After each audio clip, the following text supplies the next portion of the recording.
우리의 영은 의롭습니다. 한번 따라할까요? 우리의 영은 의롭습니다. 아멘. 우리의 영은 의로운데, 의롭다는 말을 쉽게 말씀드리자면 하나님과의 관계에서 아무런 문제가 없다는 것을 의미합니다.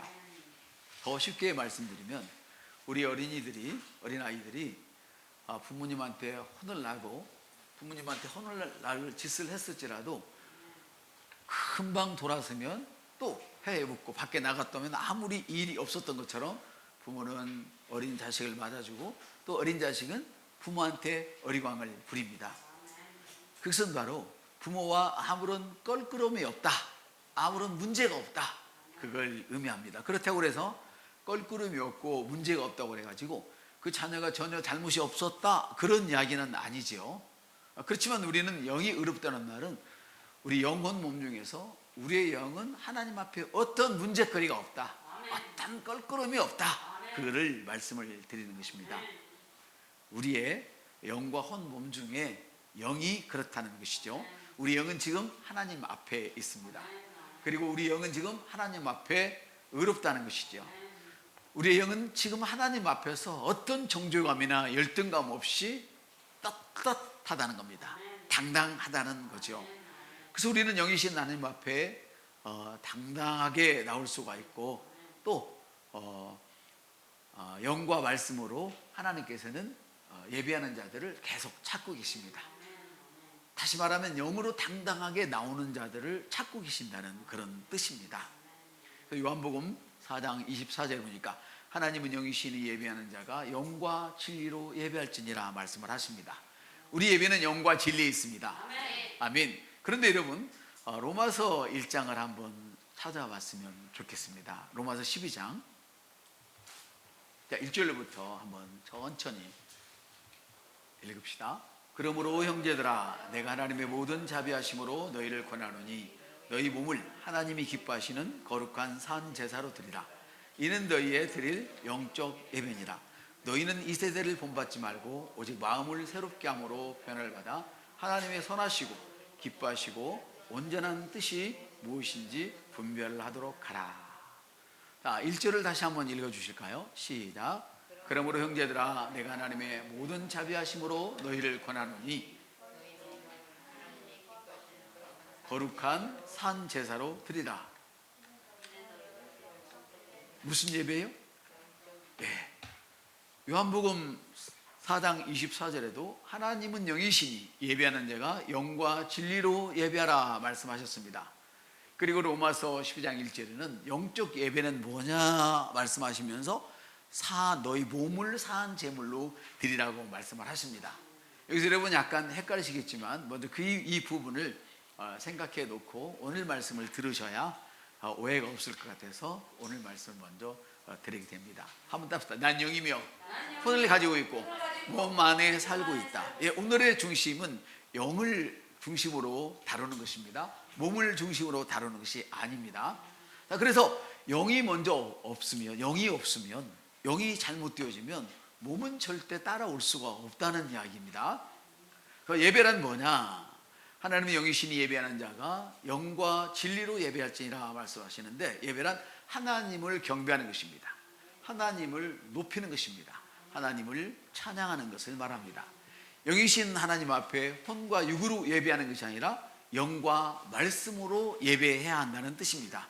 영과 말씀이 빠진 혼과 육으로 드려지는 예배는 아무 의미가 없습니다. 아멘. 하나님은 너희 몸을 예배하라, 예배 드려라, 너희 몸으로 예배 드려라. 살아있는 몸, 죽은 몸이 아니라 살아있는 몸으로 예배 드리라 말씀하시는데, 우리가 몸으로 예배를 드린다 할지라도 영과 말씀이 빠져 있다면 그 예배는 아무짝이 필요 없는 예배가 되는 것입니다. 할렐루야. 영이신 하나님 앞에 혼과 육으로 예배하는 것이 아니라 영과 말씀으로 예배한다. 하나님 먼저 우리의 영과 하나님께서는 아름다운 그리고 긴밀한 교제를 나누기를 원하십니다. 왕이신 나의 하나님, 내가 주를 높이며, 할렐루야. 우리는 영으로 하나님을 예배하고 영으로 하나님을 높이고 영으로 하나님을 섬기는 것입니다. 할렐루야. 그래서 우리에게 어떤 부분이 부실한 부분이 있고 아름답지 못한 그런 부분들이 있다 할지라도 우리가 하나님 앞에 온전하고 떳떳하고 당당하게 나갈 수 있는 것은 바로 아름다운 저와 여러분의 영 때문입니다. 아멘. 우리의 영은 문제가 없습니다. 우리의 생각이, 우리의 감정이, 우리의 몸뚱아리가 부실하고 아름답지 못할지라도 우리는 하나님께 나갈 수 있는 자격이 있습니다. 우리의 영은 의롭기 때문입니다. 하나님 앞에 어떤 정죄감이나 열등감이 없기 때문에 오늘 인간적으로 부실할지라도 연약할지라도 흠집이 많을지라도 오늘 나와 예배할 때 우리 예배를 하나님이 받으시는 줄로 믿습니다. 사랑하는 여러분, 우리는 이렇게 알고 있지만 때로는 정말 당신이 의로운 모습으로 하나님 앞에 나가고 있습니까? 하고 물으신다면, 누군가가 묻는다면 대답이 시원찮아지죠. 왜냐하면 그것은 아직 영과 혼과 육에 대한 개념이 분명하지 않기 때문에 그렇죠. 우리의 영이 하나님이 주시는 계시로, 하나님이 알려주시는 계시로 세워지지 않으면 우리가 하나님 앞에 나갈 때 미안하고 송구스럽고 죄송스럽고 그렇습니다. 그러니까 이건 영의 본질이 아니라는 거예요. 아멘. 그래서 우리 영이 하나님께 나갈 때 우리는 성경에 말씀하신 대로 담대하게 그리고 온전하게 나갈 수 있는 것입니다. 여러분이 온전하다면, 모든 것이 온전하다면 하나님이 무슨 필요가 있겠습니까? 하나님 없어도, 온전하다는 것은 하나님 없어도 나는 천국 갈 수 있습니다. 하나님 없어도 나는 지옥을 얼마든지 묘면할 수 있습니다. 하나님 없이 나는 건강합니다. 하나님 없이 나는 잘 살 수 있습니다. 하나님 없이 나는 얼마든지 똑똑합니다. 이 모든 것들을 의미하는 그런 것이지요. 그래서 우리가 온전하고 똑똑하다면 절대로 하나님 앞에 나갈 수가 없을 거예요. 그렇지만 우리가 뭔가 부족하기 때문에 하나님께 나갈 수 있는 빌미가 있는 것이죠. 그래서 우리는 영은 완전하기 때문에 하나님 앞에 당당하게 나가는 거예요. 왜?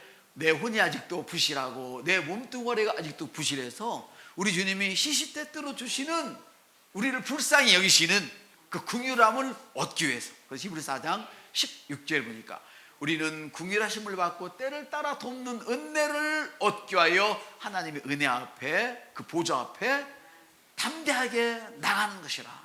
병들었어도 괜찮습니다. 하나님 앞에 담대히 나갈 수 있습니다. 아멘. 지금 이 어려운 시대에 경제적으로 쫄딱 망했어도 괜찮습니다. 하나님께 담대히 나가서 하나님의 긍휼하심을 받기만 하면 된다는 그런 것입니다. 방금 말씀드렸지만 다시 한번 생각해 봅시다. 우리가 완전하다면 하나님의 도우심을 받을 일이 뭐가 있겠어요? 우리의 영은 하나님의 거저주시는 그런 은혜로 말미암아 다시 살아났습니다. 완전해졌습니다. 하나님과 어떤 관계에 있어서 흠집이 없습니다. 그러나 아직 혼과 육은 완전하지 않습니다. 그래서 로마서 12장 2절에 보니까 너희는 이 세대를 본받지 말고, 아직 변화되지 않는 흠집이 있는 세상을 본받지 말고 너희 마음을, 심령을 새롭게 하라고 말씀을 하십니다. 할렐루야. 우리 영은 하나님 앞에 아무런 정죄감도 없고 열등감도 없고 껄끄럼 없이 담대하게 나가서, 우리 영 때문에 나가서 하나님 앞에서 큰 상을 받을 때까지 우리 주님 앞에 나가는 것입니다. 히브리서 10장 35절이니까 그러므로 너희 영은 완전하기 때문에 그렇다는 얘기예요. 그러므로 담대함을 버리지 말아라. 주님, 내가 그동안 신앙생활 제대로 하지 못했습니다. 평생을 농땡이 치고 살다가 지금 이렇게 됐습니다. 이런 생각하지 말아라. 너가 지금까지 주님 앞에 온전하지 못했어도 그런 생각하지 말아라. 나는 너가 죄인 되었을 때 너를 위해서 나를 내어줬다. 심지어 나와 원수 되었을 때 나는 너를 살리려고 나 자신을 내줬어. 이렇게 말씀하고 계십니다. 그래서 우리는 하나님 앞에 나갈 때 미안해하지 말고, 부끄러워하지 말고, 죄송스러워하지 말고 담대히 나가서 주님께서 응답하실 때까지 주님 앞에 있는 것입니다. 아멘. 그래서 우리의 영은 완전하기 때문에, 우리는 의롭기 때문에 내가 병이 들어서 아프면 하나님께 가서 치유받으면 돼요. 아멘. 이 땅을 살면서 돈이 없고 가난하면 하나님 앞에 나가서 주님이 나를 위해서 가난하게 되셨다고 성경에 기록되어 있잖아요. 나는 부유한 자입니다, 이렇게 말하면 돼요. 그 성경에 보니까 답답 시온에 있는 자는 병들었다 하지 말아라. 자, 예수 그리스도 안 되는 사람들은 가난하다는 말 하지 말라는 거예요. 병들었다는 말 하지 말라는 거예요. 너가 지금 가난해도 나는 부유합니다, 이렇게 말하라는 거예요. 너가 지금 소망이 없어도 나는 지금 소망이 있습니다, 이렇게 말을 하라는 거예요. 이게 영이에요. 이게 의로움이에요. 그래서 우리 교회는 의로움을 주님 오신 날까지 가르쳐야 되고, 그리고 치유와 또 부유를 가르치는 그런 교회입니다. 이 의로움은 바로 영의 가장 큰 세계인 줄로 믿습니다. 그래서 너희는 담대함을 버리지 말아라. 기도 응답이 좀 늦어진다고 해도 낙심하지 말아라. 응답이 온다. 아멘. 그러므로 너희는 담대함을 버리지 마라. 큰 상을 얻는다. 담대함을 버리지 않으면 그 담대함이 저와 여러분들에게 큰 상을 가져온다는 것이죠. 할렐루야. 그러므로 어떤 그 어려움이 있어도 낙심하거나 좌절하거나 포기하고 문제 앞에 안 돼, 그리고 무릎을 꿇지 마세요. 우리가 무릎 꿇을 수 있는 사람은 하나님 한 분밖에 안 계세요. 이 땅에서는 두 분이지. 우리 부모와 하나님 세 분이네. 스승과, 네, 하나님, 부모, 스승 외에는 무릎을 꿇을 일이 없어요. 하나님과 내 부모와 내 스승 외에는 무릎을 꿇어서는 안 된다, 이걸 알아요. 아무리 나보다 직급이 높고 벼슬이 커도 무릎을 꿇어서는 안 돼요. 우리는 그들을 경배하면 안 돼요. 부모는 하나님을 대신한 자이고, 스승은 나를 선한 길로 인도하는 자이니까 이 땅에 살면서 하나님과 같은 그런 레벨에 두고 사는 거예요. 그 성경이 이렇게 말씀하세요. 이 땅에 살면서 너가 부모를 우습지 않게 여기면서 너가 하나님의 이름을 찾느냐? 너는 하나님을 믿지 않는 사람이다.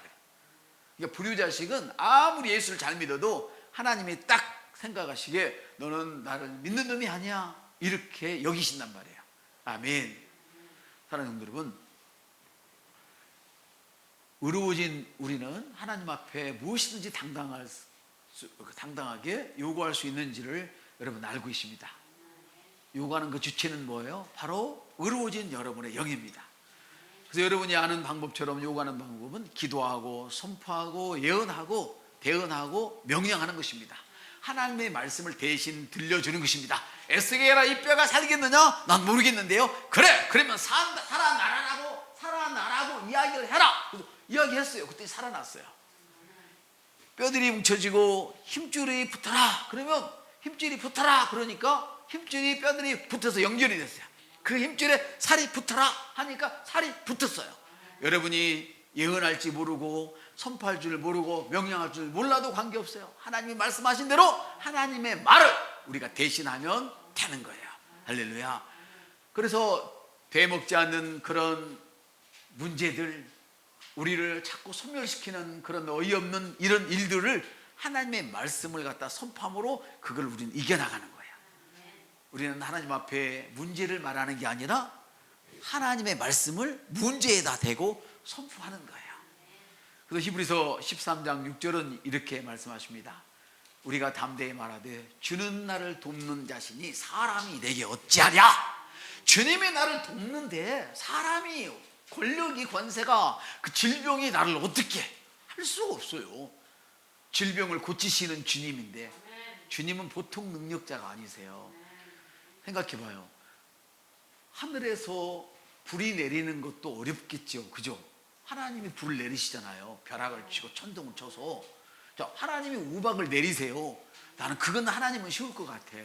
근데 보세요, 출애굽기에 어떤 역사가 일어나냐면 우박이 막 했잖아요. 이때 우박이 굴러갔어. 뭐과 함께 굴러가냐면 불과 함께 우박이 굴러가요. 여러분, 불 속에 얼음을 넣으면 녹을까요? 녹지 않을까요? 녹잖아요. 근데 이 출애굽기를 설명하면서 성경에서 뭐라고 말씀하시냐면 불과 우박이 함께 굴러갔다고 얘기를 해요. 여러분 성경 아멘을 안 하시는 분 성경을 안 읽으시는구만. 여러분 성경을 읽으십시다. 제가 설교하는 말씀 전하는 이 말씀보다도 중요한 것이 성경 원본이 더 중요한 거예요. 제가 설교를 아무리 잘해도 저도 틀릴 수가 있어. 그렇겠죠? 그렇지만 성경은 틀리지가 않아. 아멘. 여러분, 주님은 나를 돕는 자시니 사람이 내게 어찌하냐. 너무 능력 있고 아름다운 말씀이에요. 우리의 영은 하나님 앞에 어떤 두려움도 껄끄럼도 없어요. 그래서 천지를 지으신 하나님께 무엇이든 우리는 요구할 수 있어요. 그리고 내 아버지는 나를 도우시는 능력자세요. 할렐루야. 어느 곳에든지 또 어떤 때든지 무슨 일이든지 상관없이 주님은 나를 도와주세요. 도와주시려고 우리 주님은 오늘도 두 팔을 벌리고 계세요. 내 품에 안겨라. 할렐루야. 이렇게 도와주고 계세요. 도와주고 싶으셔서 우리 하나님이 도리어 안절부절하고 계세요. 여러분, 우리가 하나님께 무릎을 꿇어야 맞습니까? 하나님은 우리에게 무릎을 꿇어야 맞습니까? 예? 아니, 아버지가 자식에게 무릎을 꿇는 것이 옳은 거예요? 자식이 아버지 앞에 무릎을 꿇는 게 옳은 거예요? 어떤 게 옳은 거예요? 그렇지. 원칙은 자식이 아버지 앞에 무릎을 꿇는 것이 옳은 것이지. 근데 성경에는 하나님이 우리를 얼마나 복을 주고 싶은지 축복을 해주시는 아버지가 우리를 올려보고 계신다고 그랬어요. 이게 무슨 말이에요? 자, 높은 사람이 내려다봅니까? 낮은 사람이 올려다봐야 됩니까? 키 크기를 말하는 게 아니고요. 높은 사람이 내려다보는 거예요. 하나님은 우리를 내려다보는 위치에 계세요. 근데 우리를 얼마나 복을 주고 싶어 하시는지 우리를 올려다보면서 복 받기를 원하시는 분이 하나님이세요. 이런 말을 할 때마다 그러잖아요. 자식 못된 거 경찰서 파란 팥줄 소장한테 불려가면 늙은 아버지가 가서 무릎 꿇고 싹싹 빌면서 내가 잘못 가르쳐 그렇다고 내 자식 벌하지 나 용서해주고 나를 벌하라고 이런 마음을 가진 것이 부모라고 그랬잖아요. 바로 하나님이 그런 분이세요. 탐욕으로 아버지를 버리고 집을 나간 아들이 나가는 그날부터 탕자의 아버지는 기다리고 계셨어요. 성경에 보니까 개역 성경에 보면 아직도 아버지 이제 자식이 모든 걸 잃어버리고 아버지 앞에 돌아갈 때 상거가 아직도 먼데 이 말은 이거 안 보인단 말이에요. 멀어서 누군지 분간이 안 돼. 근데 아버지는 벌써 자식을 분간하고 자식이 아버지를 발견하기도 전에 아버지가 먼저 뛰쳐나가. 이게 오늘 저와 여러분을 도와주고 싶어 하시는 하나님의 마음이세요. 아멘. 그러면 여러분, 긍휼하심을 받고 때를 따라 돕는 은혜를 받기 위해서 하나님의 은혜 앞에 담대히 나가는 여러분 되시기를 축복합니다. 그러면 어떻게 하느냐? 하나님은 그가 시편 107편 20절 그가 말씀을 보내어 고치시고 그들을 위험한 지경에서 건져주신다고 말씀하래요. 아멘. 그러면 우리가 어떻게 하나님께 나가고 하나님이 말씀을 보내어 건져주시는데 우리가 어떻게 하나님께 나가서 도움을 요청합니까? 바로 그거예요. 하나님의 말씀을 대언하는 거예요. 주님이 저주받으심으로 나는 저주에서 해방되었습니다. 주님이 가난하게 되심으로 나는 부해졌습니다. 주님이 채찍에 맞으심으로 나는 나음을 입었습니다. 이렇게 말하는 것이 바로 하나님의 도움을 요청하는 것이고, 그렇게 말할 때 여러분의 심령에 심겨져 있는 성령 충만한 말씀이 여러분의 입술을 통하여 팍 발산될 때 그것이 레마가 되어서 그 말씀이 여러분을 고치고 치유하시고 유경에서 건지신다, 이 말씀이죠. 아멘. 우리가 선포한 그 말씀으로 말미암아서 되먹지 않은 우리의 생각이 고쳐지고 되먹지 못한 우리의 육체가 고쳐지고 꿈과 비전이 고쳐지고 부실하고 병든 몸이 고쳐지는 것입니다. 여러분, 할렐루야. 여러분, 주의 이름을 부르는 자는 구원받습니다. 우리 영임쌤이 기도할 때 주의 이름을 한번 부르고 기도합시다. 주님의 이름을 한번 불러볼까요? 시작. 주여! 왜 주님의 이름을 부릅니까? 주님의 이름을 부르는 자는 구원을 얻는다고 성경이 말씀하셨습니다. 그래서 우리는 예배 시간마다 주님의 이름을 크게 부르는 것입니다. 여러분, 혹시라도 목사가 주의 이름을 부르지 않으면 성도가 다 죽습니다. 목사가 주님의 이름을 부르지 않으면 성도가 죽습니다. 부모가 주님의 이름을 부르지 않으면 자식이 죽습니다, 여러분. 그래서 목사가 주의 이름을 부르지 않거든 믿음이 있으신 여러분들이 주님의 이름을 부르시길 바랍니다. 할렐루야.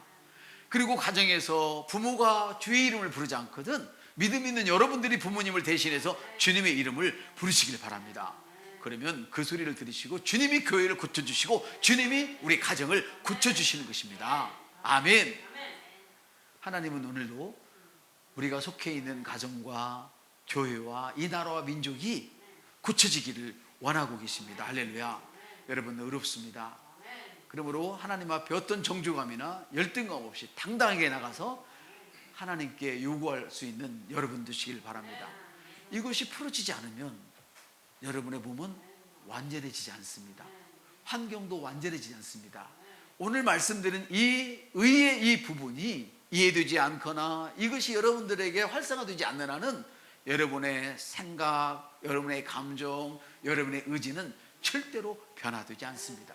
다시 말하면 우리가 이 땅에서 이루면서 주님의 나라를 확장해야 할 그런 구원의 역사가 풀어지지 않는다는 그런 의미입니다. 여러분 이미 구원받으셨습니다. 할렐루야. 그리고 여러분은 이미 의롭습니다.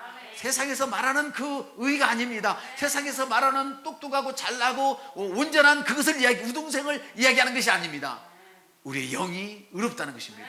우리의 생각도 우리의 몸뚱아리도 아직은 시원찮지만 완전한 하나님과 같은 이 영으로 말미암아 우리의 생각도 고쳐질 것이고 우리의 육신도 고쳐지고 환경도 고쳐질 것입니다.